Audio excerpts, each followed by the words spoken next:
kemenangan kita, Bapa, Bapa dan Putra dan Roh Kudus. Amin. Ratu surga, bersukacitalah. Haleluya. Sebab Dia yang sudah berkandung. Haleluya. Telah bangkit seperti disabdakannya. Haleluya.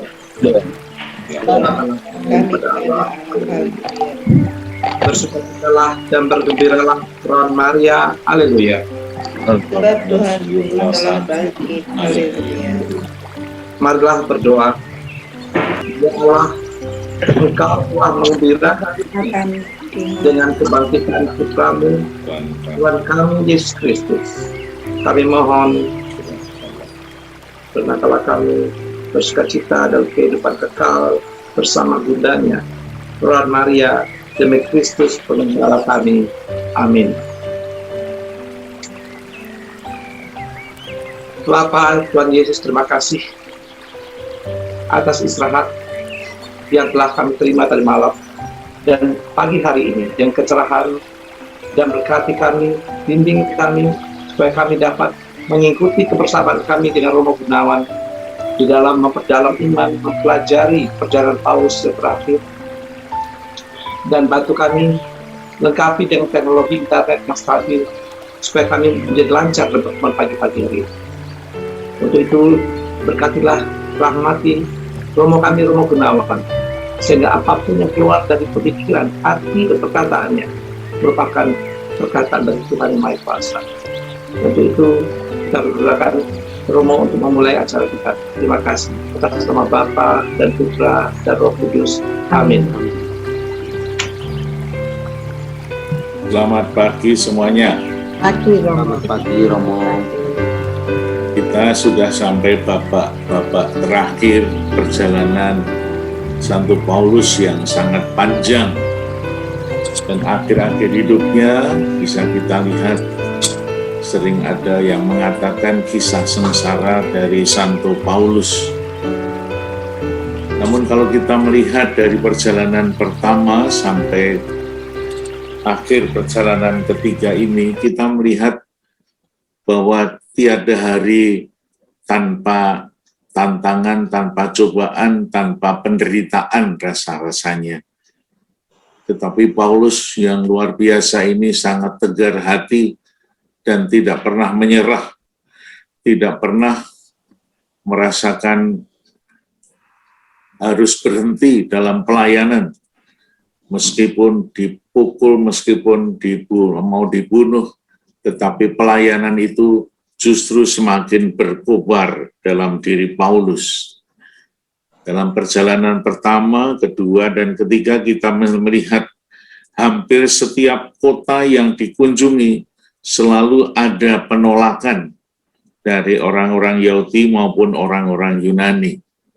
Setiap kali dia mengunjungi kota dan mewartakan sebuah kebenaran, selalu ada orang yang tidak percaya dan bahkan menolak. Dan menolaknya bukan hanya secara verbal, tapi kadang-kadang harus dialami secara fisik, mau baik di penjara maupun dalam hal-hal yang lain. Kadang-kadang kita mendengar beberapa waktu yang lalu ada seorang bapak yang mengatakan, Romo, saya ini sudah berbuat baik, saya melayani di mana-mana, saya menjadi aktivis di gereja, tapi kok hadiahnya saya mendapatkan banyak penderitaan. Lalu bagaimana ini? Apa Tuhan tidak mencintai saya? Apakah Tuhan itu mau berbuat apa terhadap saya? Kok saya malah mendapatkan balasan seperti ini? Kadang-kadang itu muncul entah secara spontan atau juga dalam perasaan. Kadang-kadang tantangan dan cobaan ketika kita banyak berbuat baik dan mendapatkan balasan yang tidak baik, kadang-kadang kalau tidak hati-hati kita bisa putus asa dan bisa mutung, gampang mutung, artinya kadang-kadang tidak mau aktif lagi. Dan ini menjadi sebuah pelajaran bagi kita semua, karena beberapa orang kayaknya mengalami semacam itu, sehingga menyendiri, tidak mau ketemu lagi dengan orang lain. Bahkan sakit hati, tidak pernah ke gereja lagi. Nah, dalam hal-hal seperti ini kita bisa bercermin kepada Santo Paulus dan juga orang-orang kudus yang telah dipanggil dan diutus oleh Tuhan Yesus untuk mewartakan kabar baik. Mereka tidak pernah melihat bahwa itu sebuah kebencian dari Tuhan. Mereka tidak melihat bahwa itu sebuah penderitaan, tetapi dalam penderitaan itu mereka bersukacita. Mereka bergembira karena dapat mewartakan Injil. Itulah yang dialami oleh orang-orang kudus, dan yang kita pelajari hari ini adalah Santo Paulus.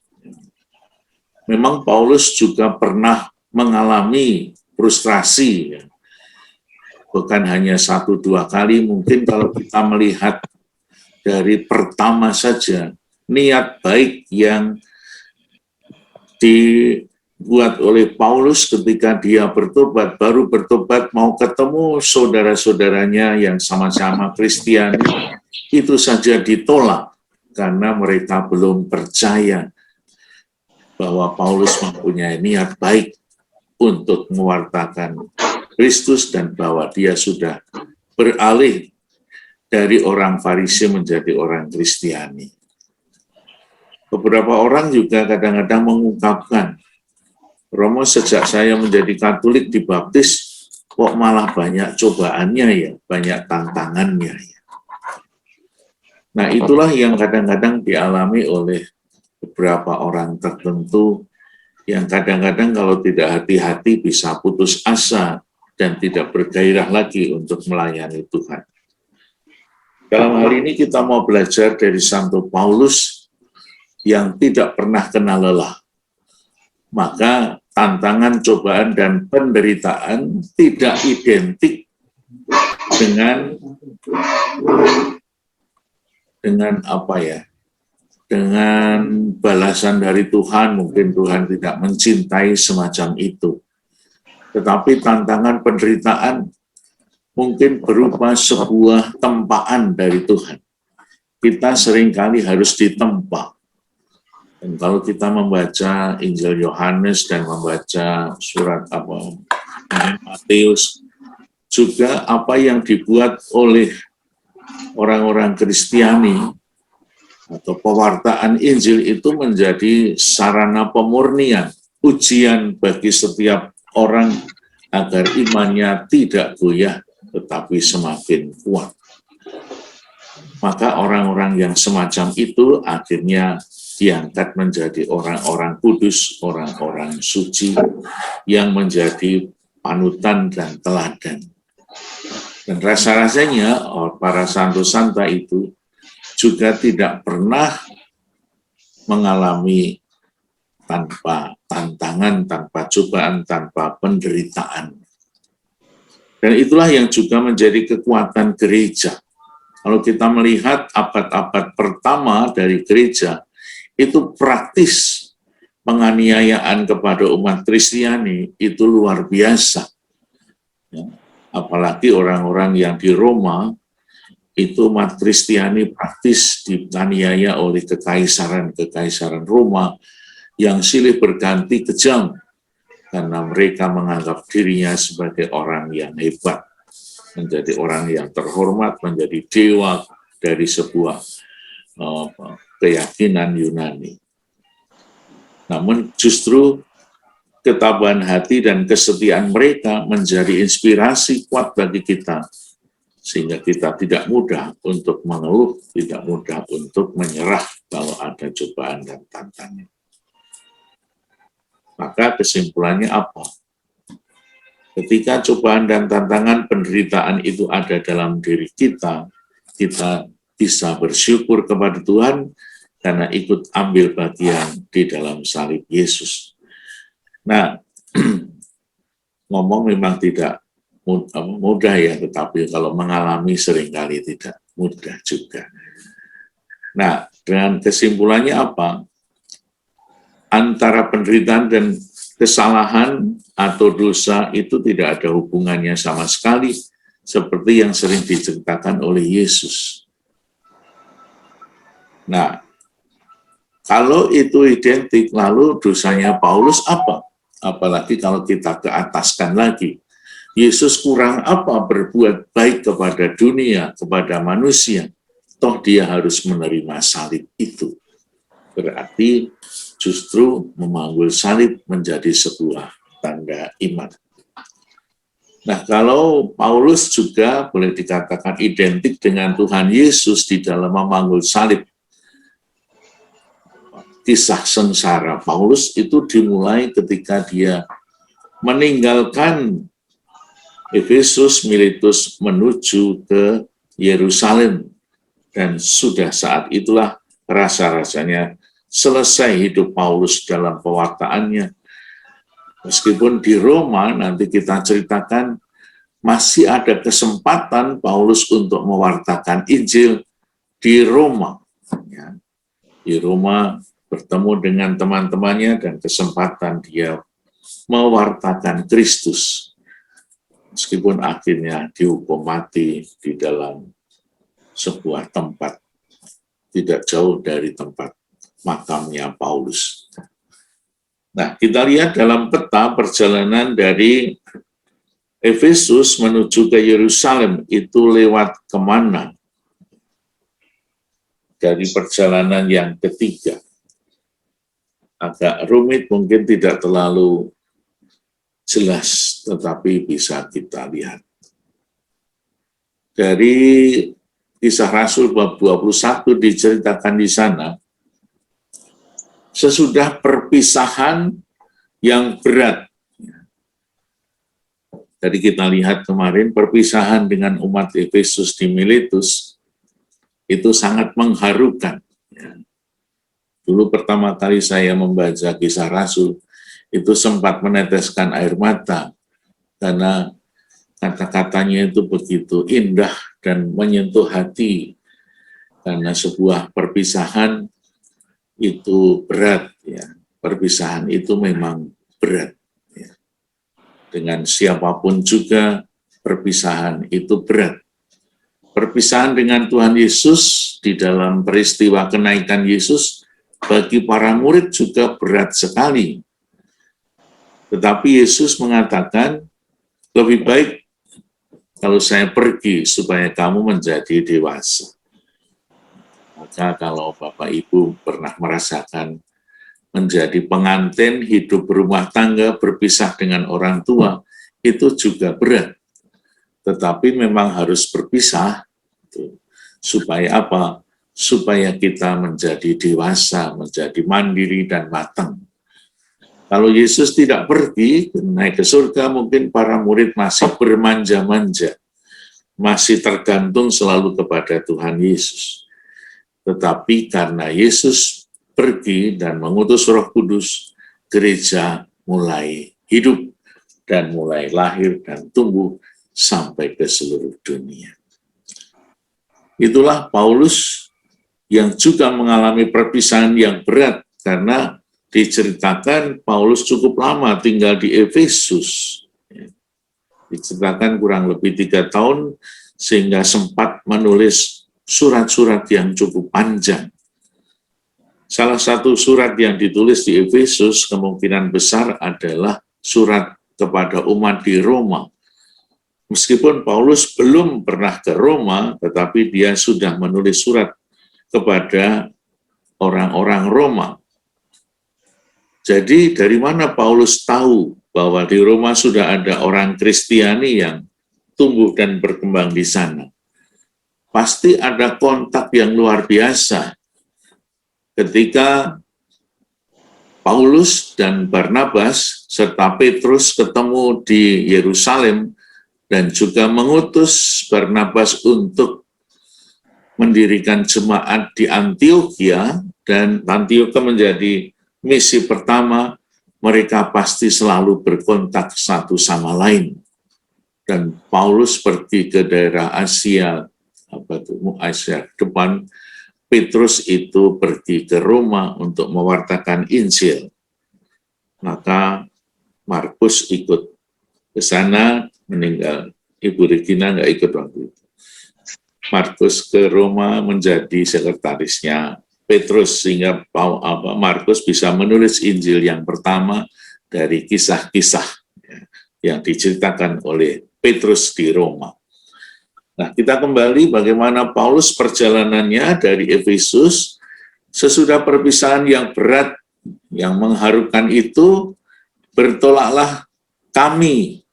Itu ada kata kami, itu berarti Paulus tidak sendirian. Kemungkinan yang mengatakan kami itu yang menulis, yaitu Lukas. Karena Lukas akan mengikuti Paulus sampai ke Roma nanti.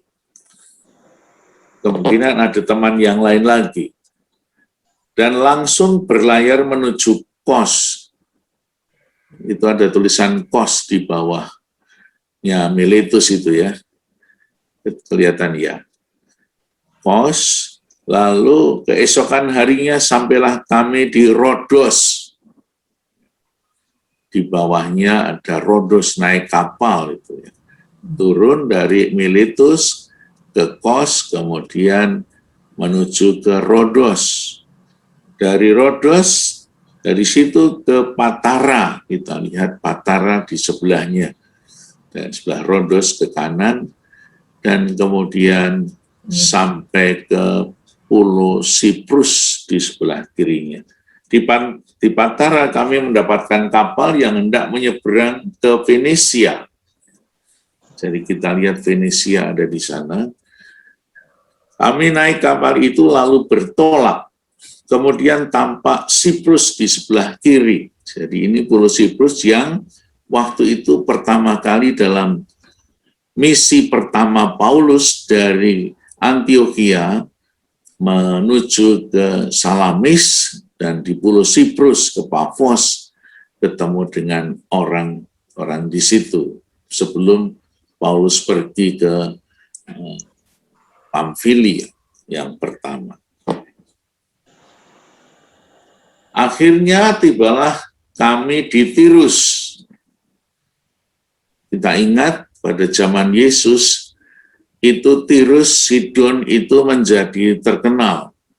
Karena di situ ada pantai yang sangat terkenal, Tirus dan Sidon.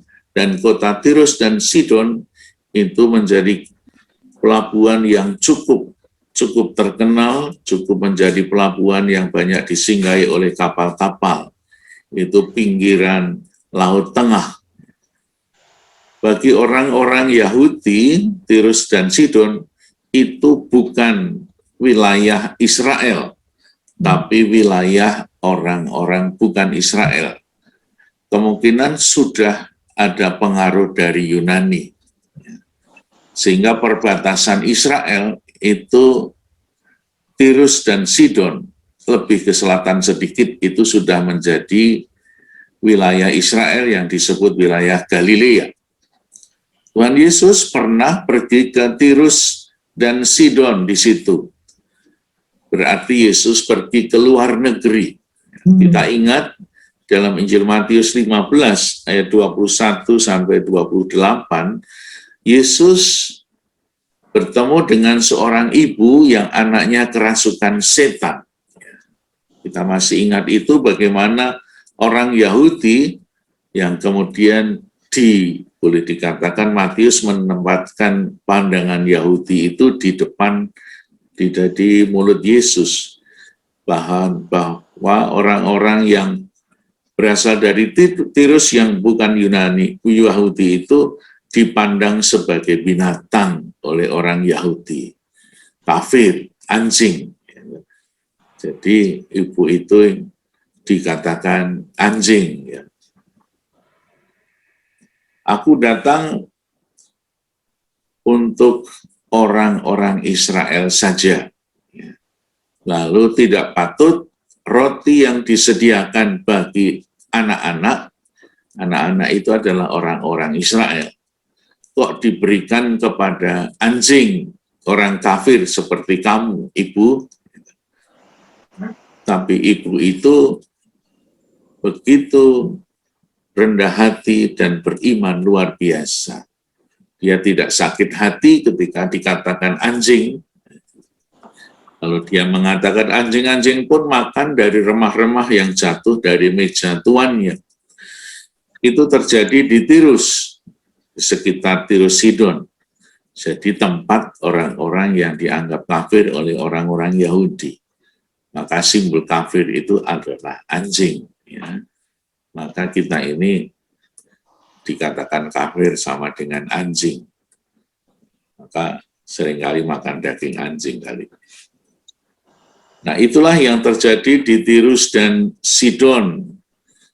Namun pada saat kita melihat zamannya Raja Salomo, itu sekitar tahun 940-an, itu ada kerjasama antara orang-orang Tirus dan Sidon, ada kerajaan di situ, dengan Yerusalem. Kenapa? Karena barang-barang atau kayu-kayu yang berasal dari Tirus Sidon, Libanon, itu bagus-bagus. Sehingga Salomo waktu itu kerjasama dan bahkan seperti yang diceritakan, supaya orang-orang Tirus Sidon dan orang-orang Libanon sekitar itu mau menyumbangkan kayu-kayu untuk membangun Bait Allah Yerusalem. Mereka mengambil istrinya dari situ, sehingga kerjasama itu bisa lancar. Itulah macam-macam. Jadi kota Tirus Sidon, Libanon, semacam itu rupa-rupanya mendapatkan perhatian dari Yerusalem pada saatnya. Tetapi pada yang lain tertentu orang Yahudi tidak suka. Itulah naik dan turunnya persaudaraan. Lalu apa yang terjadi di Tirus? Di situ kami mengunjungi murid-murid dan tinggal di situ 7 hari lamanya. Jadi lumayan, Paulus seminggu ada di situ. Lalu apa yang terjadi? Oleh bisikan roh, murid-murid itu menasihati Paulus supaya ia jangan pergi ke Yerusalem. Karena Yerusalem adalah kandang macan, bukan? Tempat di mana orang-orang Farisi dan orang-orang Saduki berkumpul dan mau membunuh Yesus. Mau membunuh Paulus. Setelah membunuh Yesus, pengikut-pengikut Yesus juga diancam, dianiaya. Apalagi Paulus yang mewartakan Yesus kemana-mana, sudah disiapkan dihadang, apalagi kalau Paulus ke sana pasti akan mendapatkan ancaman yang luar biasa. Itu diketahui oleh murid-murid Paulus dan murid-murid Yesus yang ada di sana. Rupa-rupanya ancaman itu begitu serius sehingga para murid-murid pun tahu apa yang akan terjadi pada diri Paulus, yang diyakini dalam iman itu bukan hanya perasaan para murid, tetapi bisikan roh. Pasti kita semua pernah mengalami bisikan roh. Artinya apa? Pikiran yang jernih, pikiran yang suci, pikiran yang sungguh-sungguh murni, itu biasanya tajam dengan perasaan relasi kita dengan Tuhan. Sehingga Bapak Ibu juga pernah mengalami, ya, jangan pergi ke sana dulu. Ini bisikan roh. Jangan keluar dulu, ini bisikan roh karena masih banyak pandemi. Ya. Dalam iman kita melihat itu bisikan Roh Kudus sendiri sehingga kita mengikuti jejaknya. Tapi setelah lewat waktunya, kami berangkat meneruskan perjalanan kami. Murid-murid semua dengan istri dan anak-anak mereka mengantar kami sampai keluar kota, dan di tepi pantai kami berlutut dan berdoa. Luar biasa ya. kita masih melihat ketika di Miletus, Paulus dan juga orang-orang Miletus juga sama, berlutut dan berdoa kepada Tuhan sebelum mereka mengantar Paulus untuk pergi ke tempat lain. Lalu Paulus meneruskan perjalanan ke selatan. Dari Tirus kami tiba di Ptolemais. Gitu. Ptolemais itu ada di sebelah bawahnya dari kota Tirus dan Sidon. Di sini kelihatan ya. Ptolemais. Dan di situ berakhirlah perlayaran kami. Jadi itu berlayar dari jauh, cukup jauh ya, dari Miletus sampai ke Ptolemais. Lalu kami memberi salam kepada saudara-saudara dan tinggal 1 hari di antara mereka. Pada keesokan harinya kami berangkat dari situ dan tiba di Kaisaria. Kita lihat lebih selatan lagi di Kaisaria. Kita tahu Kaisaria menjadi tempat yang penting pada zaman Yesus dan sesudahnya sampai zaman Paulus, karena Kaisaria itu menjadi tempat di mana orang-orang seperti Pilatus yang menjaga Yerusalem, kemudian nanti digantikan pada zaman Paulus ini ada Felix dan Festus. Itu adalah prokurator atau boleh dikatakan gubernur-gubernur Roma yang diutus ke tempat-tempat jajahan Roma. Kita tahu kemarin dalam perjalanan di Korintus, ada di Akaya, ada di Filipi, banyak prokurator Roma yang ditempatkan di tempat di mana Kekaisaran Roma menjajah hampir di seluruh Eropa dan sampai ke Palestina. Kalau kita pernah melewati dari Karmel menuju ke Yerusalem, kita akan melewati Kaisaria ya, sebelum masuk ke Yerusalem. Kadang-kadang ada yang mampir, ada yang bablas tidak mampir. Ada bisnya yang dihampiri sebentar. Di dekat Kaisaria itu ada semacam aqueduct, ya kalau nggak salah. Aqueduct itu di Eropa beberapa terjadi, di Spanyol itu juga ada aqueduct. Artinya apa?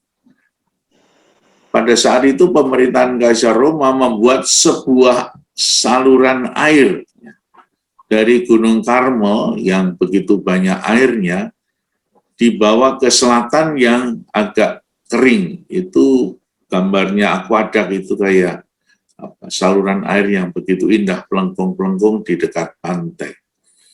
Disitulah sampai ke Kaisaria, karena apa? Kaisaria ada istananya orang Roma.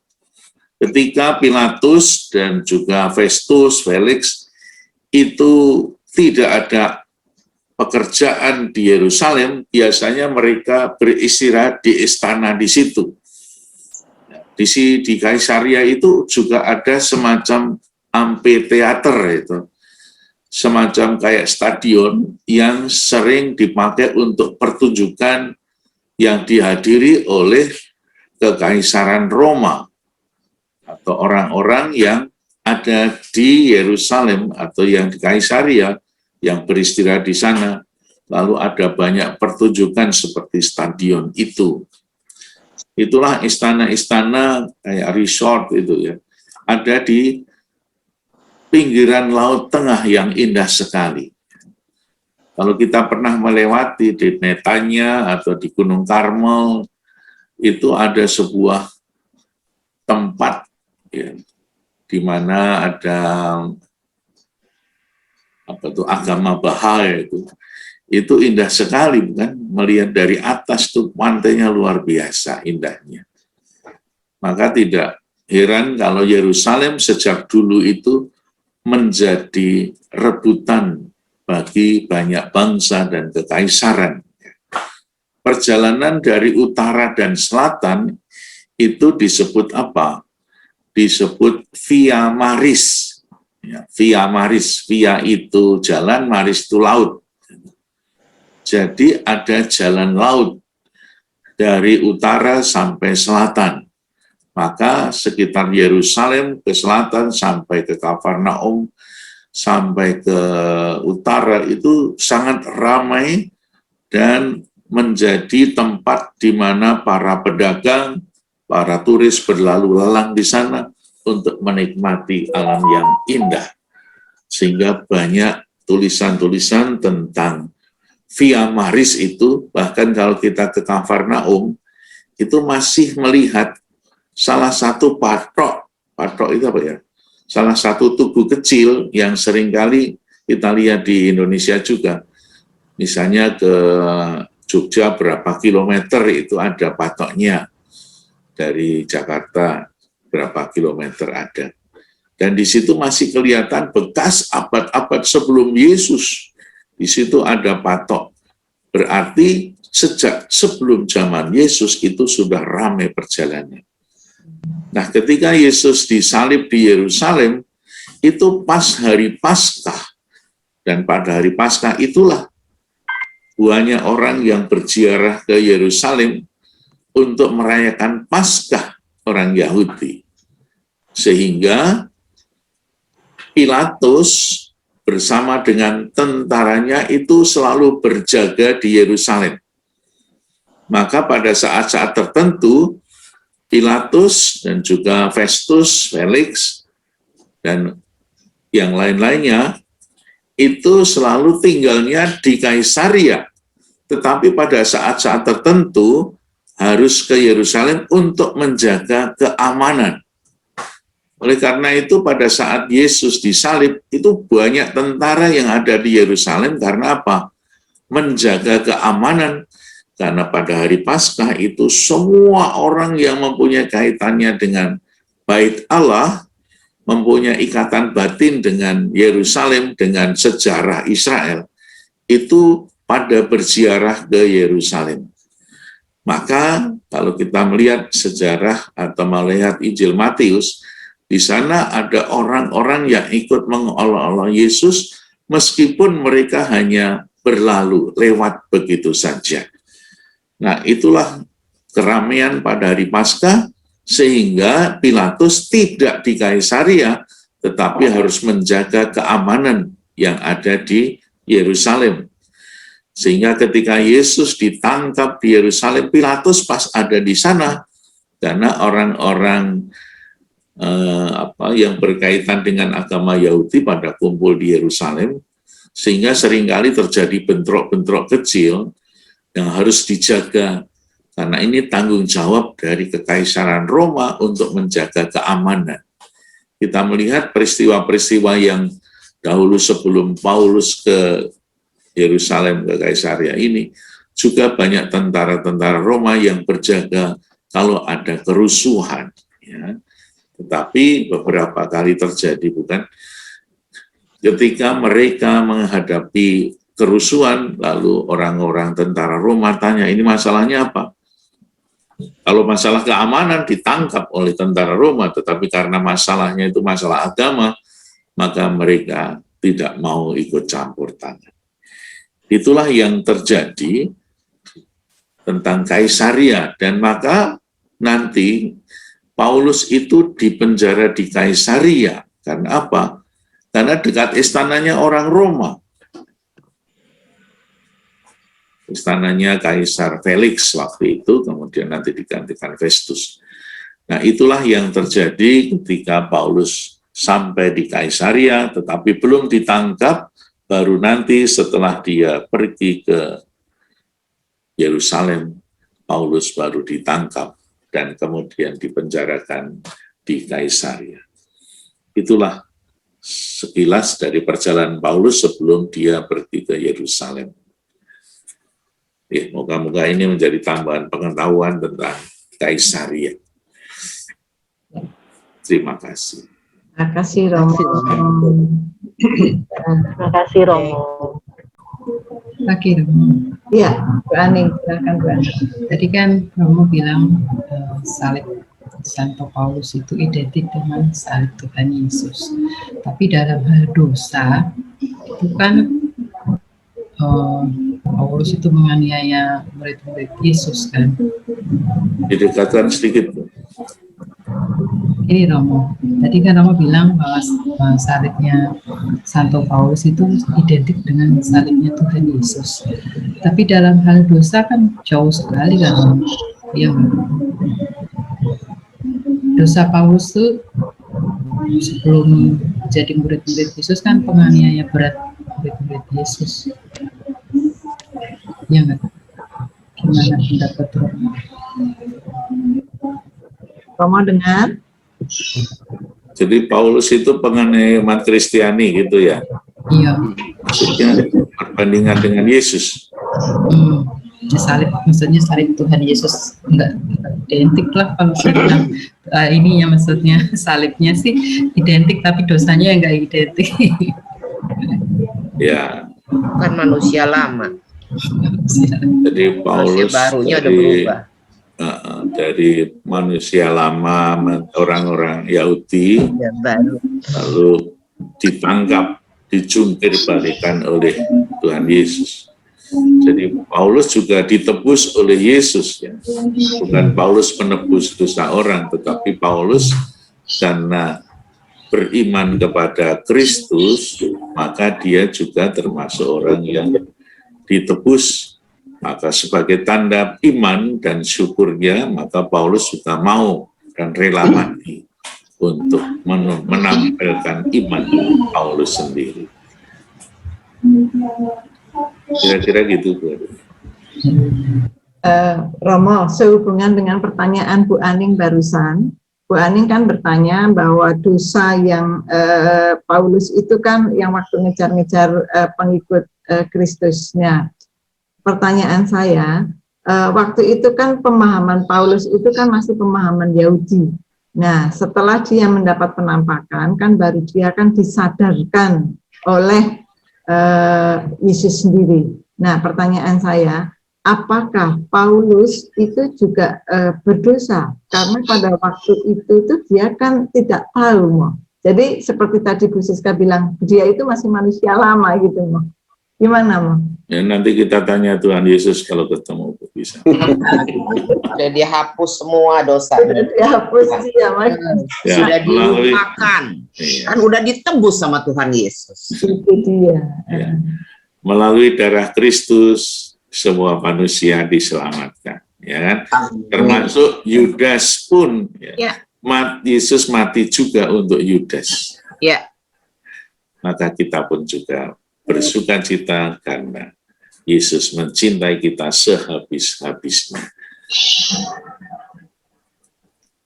Pasti Paulus sebagai manusia ya, kalau kita melihat dari perjalanannya juga tidak sempurna ya. Paulus kurang sabar, masih muda waktu itu, dia ngomongnya keras, bahkan di Galatia itu kan keras sekali, terkutuklah gitu. Bagaimana itu? Seorang santo mengatakan terkutuk. Nanti kalau kita melihat Agustinus, ya, Agustinus itu kan punya anak di luar pernikahan, itu namanya Deodatus, dan juga suaminya Patricius itu juga sama. Tetapi doa seorang ibu luar biasa kan, Santa Monica, doanya seperti ibu-ibu perekat ini ya, luar biasa. Sehingga doa itu mempertobatkan Agustinus dan Patricius sehingga menjadi orang kudus. Itulah doa yang luar biasa. Itu menjadi contoh bagi kita. Pasti Paulus tadi juga doanya luar biasa ya, karena sampai orang-orang meneteskan air mata di Miletus dan tadi juga di Tirus dan Sidon sebelum mengantar ke Kaisaria, itu orang-orang pada terharu luar biasa. pasti pertobatan Paulus ini bukan hanya sebagai sebuah sandiwara dan kata-kata, tetapi dia betul-betul beriman kepada Kristus dan menjungkir balikkan dirinya juga dari penganiaya menjadi pecinta Yesus yang tanpa batas. Nah, maka kita belajar untuk mengenal Paulus dalam perjalanannya agar kita pun juga bisa dikuatkan saat kita mendapatkan cobaan penganiayaan, tidak mudah menyerah, tetapi kita tetap beriman kepada Kristus, bahwa dalam Kristus pasti ada jalan keluar yang membahagiakan. Inilah yang sekarang kita alami. Kita tidak putus asa karena pandemi, dengan suasana negara yang kadang-kadang carut-marut seperti ini. Dan saya kadang-kadang terkesan dengan kata-kata orang Papua ketika mereka sekarang ini mendapatkan penerangan listrik misalnya saja, lalu ada jalan tol. Itu diceritakan, itu doa kami bertahun-tahun, doa kami, pengharapan kami, moga-moga Tuhan mengirimkan seorang presiden yang memperhatikan kami. Bertahun-tahun mereka mendapatkan perlakuan yang tidak adil. Tetapi mereka yakin suatu saat Tuhan akan mengirimkan orang baik yang memberikan perhatian kami. Itulah yang sering disebut semacam harapan mesianisme. Harapan mesianisme yang sudah ada sebelum Raja Salomo. Ketika orang-orang mengenal Raja Daud yang hebat dan Daud mati, rasa-rasanya tidak ada seorang raja yang mampu menggantikan kehebatan Raja Daud. Maka mereka mempunyai pengharapan kapan datang raja seperti Daud lagi yang bisa memakmurkan kami semua. Harapan itu berabad-abad terus-menerus, seperti orang Yahudi, orang Israel yang mempunyai kata-kata begini kan. Ketika mereka terusir dari Yerusalem, mereka kemudian menyebar ke seluruh dunia diaspora. Dan orang-orang Yahudi itu selalu kontak satu sama lain, dan mereka mengatakan begini, punya semboyan. Hari ini kami di sini, besok kami di Yerusalem. Itu dikatakan tiap hari terus-menerus sejak mereka terusir tahun 70. Sehingga mereka menjadi orang yang diaspora di mana-mana. Dan apa yang dikatakan itu terjadi tahun 1948 ketika mereka mendapatkan negara Israel yang sekarang ini. Maka apa yang dikatakan itu sungguh kata-kata yang suci. Orang Indonesia mengatakan mulutmu adalah harimaumu gitu ya. Apa yang dikatakan itu akan terjadi. Tadi sudah diceritakan dalam Kisah Rasul, mereka mendapatkan roh, bisikan roh, supaya Paulus jangan ke Yerusalem. Ya. Nanti Yerusalem pasti nanti akan mengalami cobaan yang berat. Ya, ini sudah dikatakan dan nanti akan dikatakan lagi oleh seorang yang disebut Nabi, namanya Agabus. Jangan ke Yerusalem karena kamu akan mati di sana, akan ditangkap. Kadang-kadang kata-kata yang kita keluarkan itu juga mengandung satu kekuatan yang jangan-jangan nanti terjadi. Karena beberapa pengalaman dari kita, teman-teman kita juga mengatakan yang sama. Ketika dia ngomong, terjadi juga.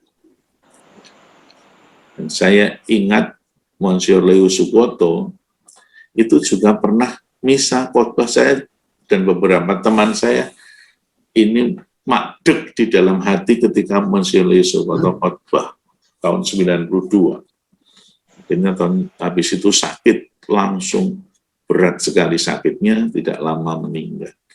Karena dia mengutip Injil Lukas bab 2 ketika Yesus, kanak-kanak Yesus itu dibawa ke Yerusalem, ke bait Allah.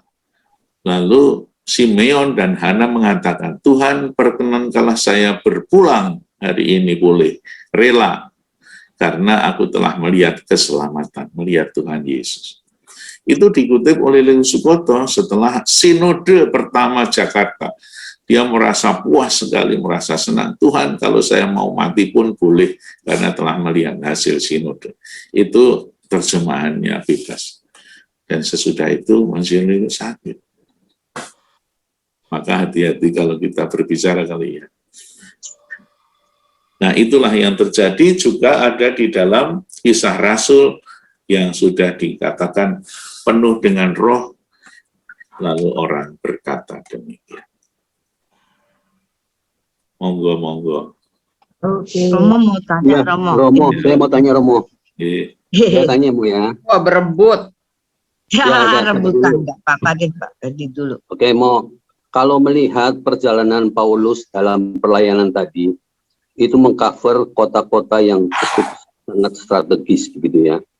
Dan lagi tadi juga disampaikan kerinduan bangsa Yahudi dalam diasporanya satu ketika ingin kembali ke Yerusalem.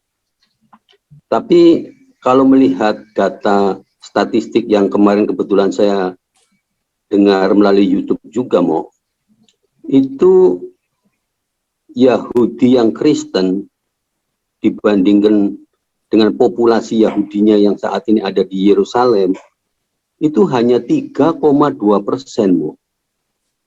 Nah, ini kan sangat kecil sekali. Apakah bisa disimpulkan bahwa memang bangsa Yahudi ini bangsa yang sombong, bangsa yang luar biasa dekilnya, atau gimana? Karena kalau melihat pelayanan Paulus kan begitu totalitas sekali, dan dia mengcover juga kota-kota yang sangat strategis di Israel.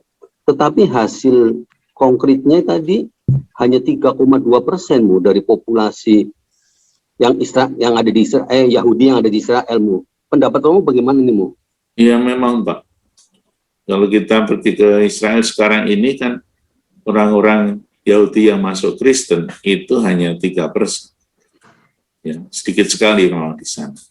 Oleh karena itu pewartaan Paulus, Petrus dan lain-lainnya kemudian pergi dari Yerusalem ke tempat yang lain, karena memang Yerusalem itu pusatnya orang-orang Yahudi yang sangat fanatik dengan agama Yahudinya, mungkin agama pegangan Tauratnya. Mereka itu punya budaya yang sangat kuat.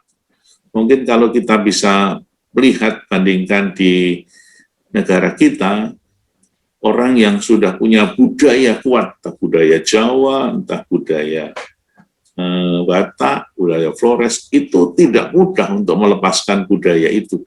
Dan Taurat serta kebiasaan itu, seperti sunat yang meskipun itu dari nenek moyang, bukan dari Taurat, itu tidak mudah untuk ditaklukkan. Bahkan siapa yang seperti Paulus yang kemudian datang ke Yerusalem itu dianggap sebagai pengkhianat dan mau dibunuh. Namun hasil dari Paulus itu kemudian bukan di Yerusalem, bukan di tempat dia pernah kunjungi, tetapi kemudian berkembang di Eropa. Dan bukan pada saat itu saja, bukan pada saat itu terjadinya, bahkan Roma itu baru menjadi negara Kristen, itu abad keempat awal. Itulah baru hasilnya dinikmati kemudian. Dan kalau kita melihat kadang-kadang kita juga heran, ini tempat-tempat yang dikunjungi Paulus sekarang ini Kristennya sedikit sekali. Bahkan kota Efesus, kota sekitar itu ada 7 kota yang ditulis dalam kitab Wahyu itu. Ya, Sardis, Smyrna, atau Philadelphia, Pergamus, itu semua sekarang ini tinggal puing-puingnya. Kadang-kadang kita juga rada ngenes ya. Tetapi Tuhan memberikan tukeran, ya, tuker di mana pewartaan itu kemudian baru tumbuh dan berkembang ke seluruh dunia berkat dari pewartaan para murid yang lain. Nggih, matur nuwun. Ya, kita berdoa semoga Pulau Gebang jadi paroki Katolik. Wow. Oke, terima kasih Bapak Ibu Romo atas pengajarannya pagi hari ini dan terima kasih atas kebersamaannya. Kita tutup dulu, kita lanjutkan besok hari Rabu ya. Yuk silakan Pak Renaldi. Kita tutup dengan tanda kemenangan kita, Bapa dan Putra dan Roh Kudus. Amin. Tuhan Yesus, terima kasih atas pelajaran-Mu pada hari ini, di mana kami dapat melihat bagaimana karakter dari yang emosi, keras, dan fighting yang kuat sekali dari Santo Paulus, yang akhirnya menjadi bijaksana. Dan yang kedua adalah tetap dia pergi ke tempat daerah-daerah yang pusat banyaknya pertentangan, menghadapi tantangan. Kami yakin dan percaya karena iman, harapan, dan cinta kasih yang membuat mereka kuat seperti itu. Dan ajarlah kami semua pada hari ini, dalam kami menjalankan kehidupan kami, dalam rumah tangga, sebagai orang tua, sebagai anak, dan sebagai keluarga, dan juga sebagai anggota komunitas kami, di dalam menghadapi tantangan, sehingga kami dapat belajar bagaimana Paulus menjalankan misinya, di dalam kami menjalankan misi kami, di dalam kehidupan kami, dalam rumah tangga, keluarga, dan masyarakat. Dan untuk itu kami mohon berkat dari Romo kami Gunawan untuk menyampaikan berkat kami pada pagi hari ini. Tuhan sertamu, semoga kita semua, keluarga kita, dan aktivitas kita hari ini senantiasa didampingi dan diberkati oleh Allah yang Maha Kuasa. Bapa.